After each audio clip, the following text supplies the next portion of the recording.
Eh bien bonsoir à tous les amis, supporters, supportrices parisiens, supporters, supportrices de Dijon, amoureux du football, supporters de notre club, bienvenue à vous les amis, j'espère que vous allez bien. Moi ça va très très bien, j'ai la pêche, après je t'avoue et tu l'entends, j'ai la voix à Garou. Hein, j'ai la voix à Garou, je me suis pété la voix hier dans le parkage avec les supporters du PSG, avec les ultras. Donc là, j'ai la voix qui est un petit peu cassée. Donc j'espère que, bon, de toute façon, vous allez bien m'entendre, il n'y a aucun souci. Et ça va être un débrief un peu spécial, les amis, parce que quand tu es en tribune en train de chanter, de bouger, tu vois pas le match de la même façon que tu le vois à la télé. Tu es beaucoup moins concentré sur le match et je serais incapable de te dire quel joueur a été bon, lequel a été moins bon, hein. Pour ceux qui ont déjà été avec les ultras, vous connaissez un peu le délire. Tu vois pas vraiment le match bien concentré, etc. Bref, les amis, moi ce que je retiens de cette victoire, c'est que le Paris Saint-Germain fait quasiment un sans faute depuis le début 2020. Si ce n'est ce match nul face à Monaco au Parc. Tu gagnes 6-1, tu joues tous les 3 jours. Depuis le début de l'année, tu joues tous les 3 jours. Tu arrives encore à gagner 6-1 à Dijon. Alors on nous rabâche sans cesse que le PSG doit faire attention, que le PSG est prévenu parce que Dortmund ceci et Dortmund cela. Là franchement tu gagnes 6-1 Dijon, tu gagnes 4-2 contre Lyon, tu gagnes 5-0, je sais plus combien contre Montpellier, tu gagnes 4-1 à Monaco, tu es sur un rythme franchement, on va pas se mentir, depuis le début de 2020 les gars on est sur un rythme de ouf en jouant tous les 3 jours. Donc j'ai envie de poser une question. Quand est-ce que Dortmund doit être inquiet, les gars, hein? Parce que si on doit être inquiet, parce que Dortmund bat Augsbourg, l'Union Berlin et Cologne, puis qu'il reste sur 2 défaites, et on doit être inquiet selon les médias, là j'ai envie de te dire, nous, on fait encore beaucoup mieux, mais Dortmund, apparemment, faut pas qu'il s'inquiète. Bon, enfin bref.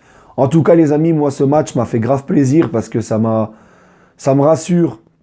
Parce qu'on voit encore une équipe du PSG qui ne se contente pas du strict minimum, qui va chercher encore les buts et les buts et les buts. Et ça me plaît. Et ça, c'est quelque chose qu'on voyait plus l'année dernière à la même période de l'année.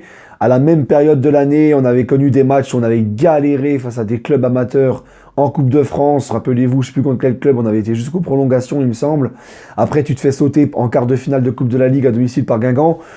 Tu sentais qu'il y avait quelque chose que ça n'allait plus comme la première partie de saison. Et là, j'ai l'impression que le PSG, c'est l'inverse. Début de saison, on en a chié, on a galéré, rappelez-vous mes coups de gueule, mes inquiétudes et tout. Et là, depuis décembre, on fait quasiment un sans faute. Et dans les attitudes, on est quasiment irréprochable. Voilà. Alors oui, la première mi-temps était un peu moins terrible, on s'est fait peur, le Dijon a vite égalisé, etc. Mais on s'est vite remis dedans, on s'est vite remis dans le bain. Et moi, j'ai envie de te dire, ça me rassure grave pour la Ligue des Champions. Les signes précurseurs n'ont rien à voir avec la saison dernière, où, comme je t'ai dit, l'année dernière, tu sentais une baisse de régime. Hein. Là, tu sens une évolution depuis décembre. Et ça fait grave plaisir, les amis. Voilà. Donc, victoire 6-1, on est en demi-finale de Coupe de France. Maintenant, il faut aller au bout. Faut aller au bout, les gars. Je vous l'ai toujours dit, cette Coupe de France, elle me tient à cœur. On a perdu l'année dernière en finale, ça a été très dur à digérer pour moi. Là, on a la chance d'être en finale de Coupe de la Ligue. Demi-finale de Coupe de France, il faut tout péter cette année. Il faut vraiment tout compète. Le championnat, c'est quasiment dans la poche. Il faut vraiment tout compète. Hein. Mais comme je vous l'ai toujours dit, en compétition nationale, c'est très bien de tout gagner. Mais c'est la Ligue des Champions. Maintenant, il nous manque plus enfin de franchir un palier en Ligue des Champions. Déjà au moins de retrouver les quarts de finale. Bref, les amis, et en plus de ça, j'ai envie de te dire, t'as Thiago Silva qui revenait de blessure, qui n'a pas joué tout le match et qui revenait donc de blessure. T'as Marquinhos qui n'était pas là, Neymar qui n'était pas là. T'as Kouassi qui a joué, qui a encore été très bon. Le petit Bakker qui a eu sa chance, qui n'a pas été dégueulasse. Moi, de ce que j'ai vu, Bakker, il a montré des choses intéressantes. Donc voilà, tu sens que tout le monde est concerné, tu sens que même avec des joueurs qui reviennent de blessures, des joueurs qui jouent tous les 3 jours et ça tourne, le PSG reste sur un rythme de ouf. Donc pour moi, c'est de bon augure. Je suis optimiste. Voilà les amis. Maintenant, je voudrais parler, pour finir la vidéo, parce que ce n'est pas un débrief comme les autres, hein, de l'éventuelle blessure de Neymar. Alors moi, je pense vraiment que c'est un gros coup de bluff. Neymar, et on l'a vu encore aujourd'hui avec des photos qui circulent, notamment de Mourad de la Source Parisienne, qui a fait circuler une photo où on voit Neymar en pleine forme en train de s'entraîner. Moi, je pense que c'est du coup de bluff, voilà. Tuchel cherche peut-être à tromper Dortmund ou je ne sais quoi. En tout cas, il s'est entraîné toute la semaine. On connaît Neymar, s'il serait forfait ou incertain, il tirerait la gueule à l'entraînement, il serait pas bien. Là, tu le vois tout sourire, il s'entraîne normalement. Ça fait une semaine qu'il s'entraîne normalement. Il a encore toute une semaine pour se reposer. Donc, je pense même qu'il va même pas jouer ce week-end. Je pense qu'il va vraiment rejouer que contre Dortmund. Mais il est apte. Moi, vous inquiétez pas, les amis.